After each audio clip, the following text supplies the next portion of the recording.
So, welcome back, my dear students and young lawyers, to the Courtroom Solutions. आज हम पढ़ेंगे section 6 of limitation act. Section 6 क्या कहता है? लीगल डिसेबिलिटीज के बारे में कहता है, और जो सेक्शन 7 है वो बात करता है legal disabilities of several persons.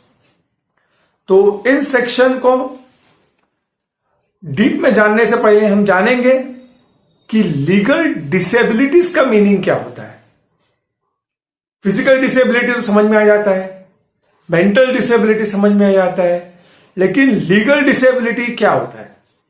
तो देयर आर ओनली 3 थिंग्स, सिर्फ 3 चीजें हैं जिसे हम लीगल डिसेबिलिटी करके कंसीडर करते हैं. एक तो minor, second unsound of mind, insane जिसे कहते हैं, और थर्ड इडियट.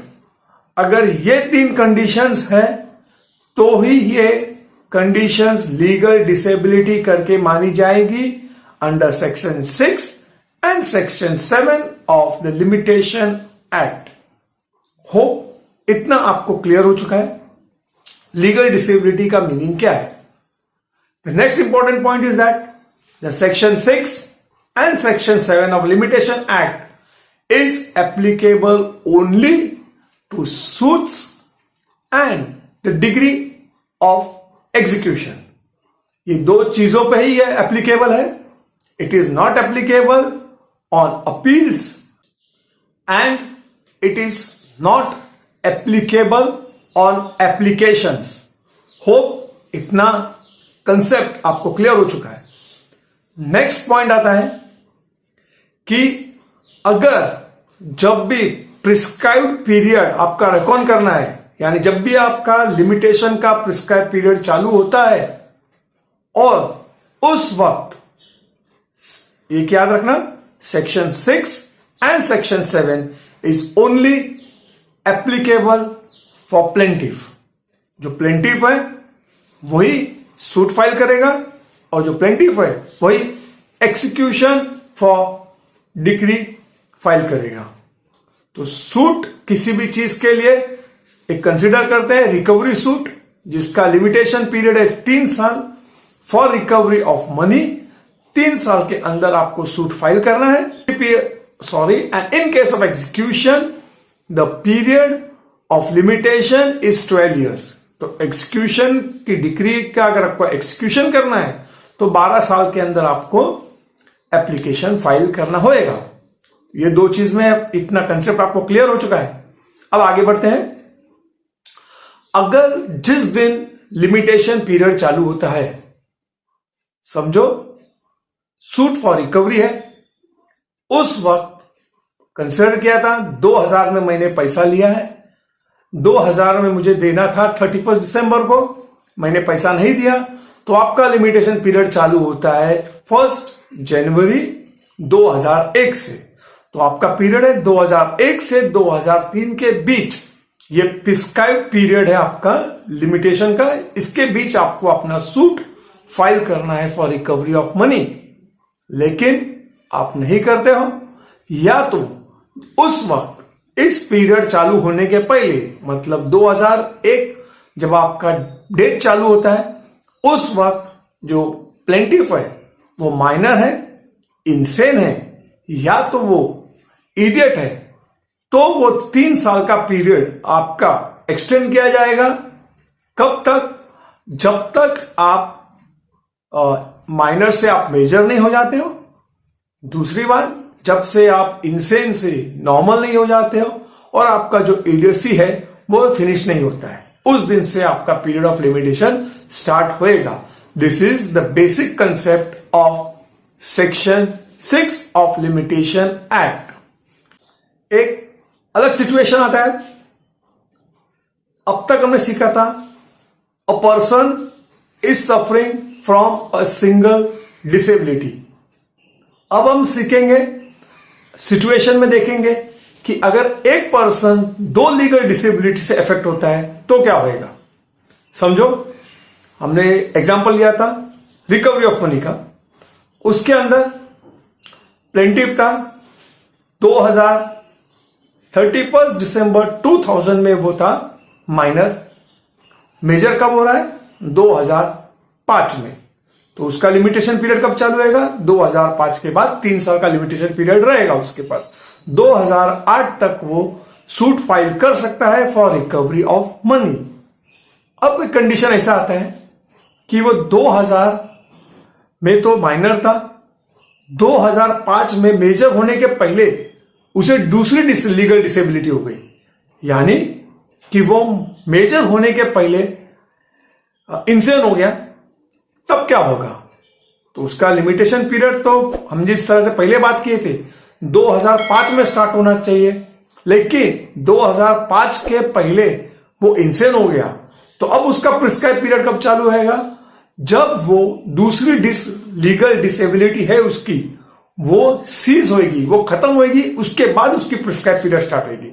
यानी वो मेजर तो 2005 में हो रहा है, लेकिन जो इंसेन था या इडियट था उसकी वो इंसैनिटी और इडियोसी अगर 2008 में खत्म होती है, सीज होती है, तो उसका लिमिटेशन पीरियड 3 साल का कब से चालू होगा? 2008 से, जिस दिन से उसकी लीगल डिसेबिलिटी खत्म होगी उसके बाद उसका prescribe period of limitation start होगा।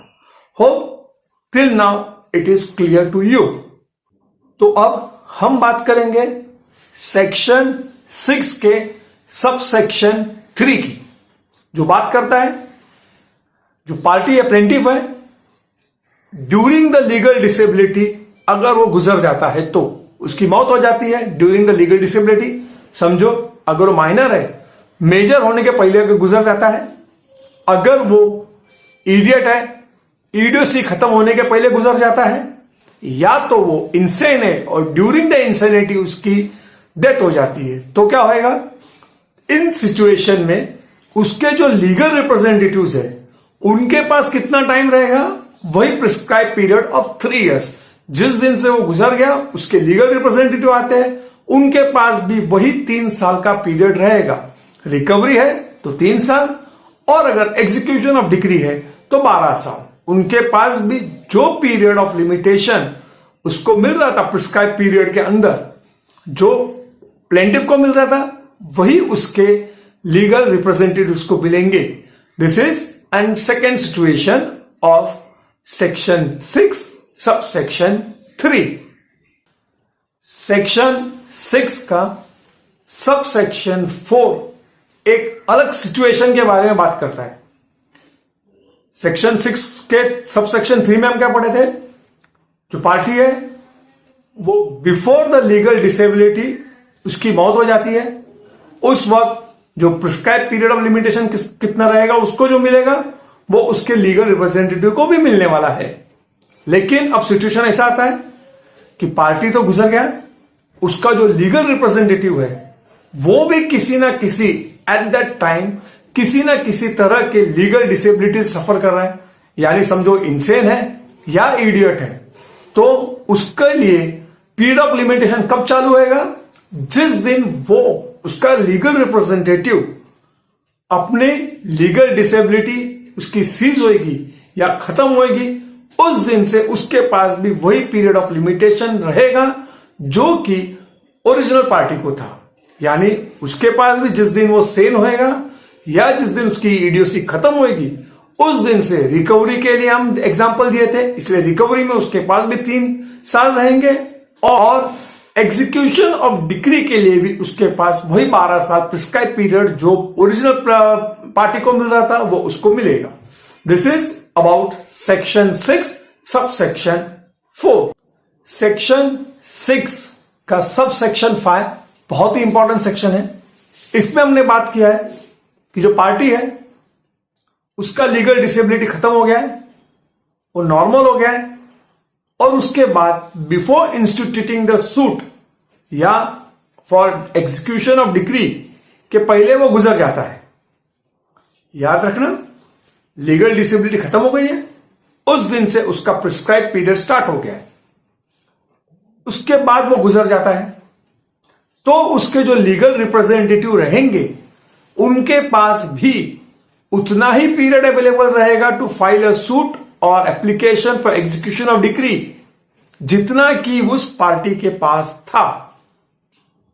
जैसे कि हमने एग्जांपल लिया था कि माइनर है, एट द टाइम जब उसका पीरियड ऑफ लिमिटेशन चालू होता है उसके प्रिस्क्राइब पीरियड के पहले वो माइनर था, यानी 31 दिसंबर को 2000 को वो माइनर था। मेजर कब हो रहा है? 2005 में हो रहा है। तो उसका लिमिटेशन पीरियड कब से चालू हो रहा है? 2005 से 2008, यानी कि वो माइनर 31 दिसंबर 2004 को मेजर हो गया। तो 2005 से 2008 तक उसका limitation period, prescribe period start हो गया। उसने सूट नहीं फाइल किया और वो मेजर होने के बाद 2007 में गुजर गया। तो अब उसके लीगल रिप्रेजेंटेटिव के पास टाइम कितना है टू फाइल सूट और an application for execution of decree? सिर्फ 1 साल। रिकवरी के लिए 1 साल और एग्जीक्यूशन ऑफ डिक्री के लिए उतने साल कम हो जाएंगे जितने कि उसे मिलने थे, क्योंकि सेक्शन 9 क्या बोलता है? Once the period of limitation starts it can not be stopped by a subsequent disability. तो एक बार आपका पीरियड ऑफ लिमिटेशन स्टार्ट हो जाता है उसके बाद वो रुकता नहीं है। तो जो माइनर के पास रिकवरी के लिए 1 साल था बचा हुआ, वही उसके लीगल रिप्रेजेंटेटिव्स को भी मिलेगा, 3 साल नहीं मिलेगा। ये बात याद रख लेना। और दूसरी बात, माइनर किसको समझते हैं हम? पर्सन जो 18 साल के अंडर है वो माइनर होगा। And also the person in womb, मतलब जन्मा नहीं है, मां के पेट में है, जिंदा है मां के पेट में, उसे भी हम माइनर कंसिडर करेंगे। So hope with this section 6 of limitation act आपको क्लियर हुआ है। अगर आपको पसंद आता है तो मेरे लाइव वीडियोस को लाइक कीजिए, शेयर कीजिए, सब्सक्राइब कीजिए, कमेंट कीजिए। Thank you.